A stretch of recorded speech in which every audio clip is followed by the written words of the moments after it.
Hi అందరికీ, నా స్టైల్లో ఉండ్రాళ్ళ పాయసం ఎలా చేయాలో షేర్ చేసుకుంటున్నాను. ఖచ్చితంగా మీరు ట్రై చేయండి, చాలా టేస్టీగా ఉంటుంది.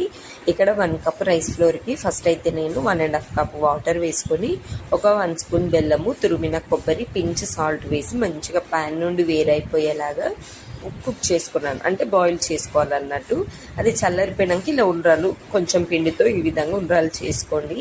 నెక్స్ట్ 2 కప్ వాటర్ వేసుకొని అందులో కొంచెం ఇలాచి, మనము ఉండ్రాలు చేసుకున్నాం కదా, అవన్నీ జస్ట్ ఒక 3 to 4 minutes కుక్ చేసుకోండి.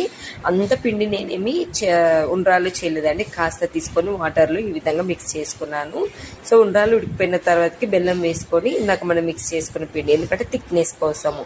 సో మొత్తం మనకి బెల్లం కరిగిపోయి ఉండ్రాలు ఉడికిపోయినాక లాస్ట్లో కొంచెం మిల్క్ వేసుకోండి. సిమ్లో పెట్టి వెంటనే కలపకండి, విరిగిపోతుంది.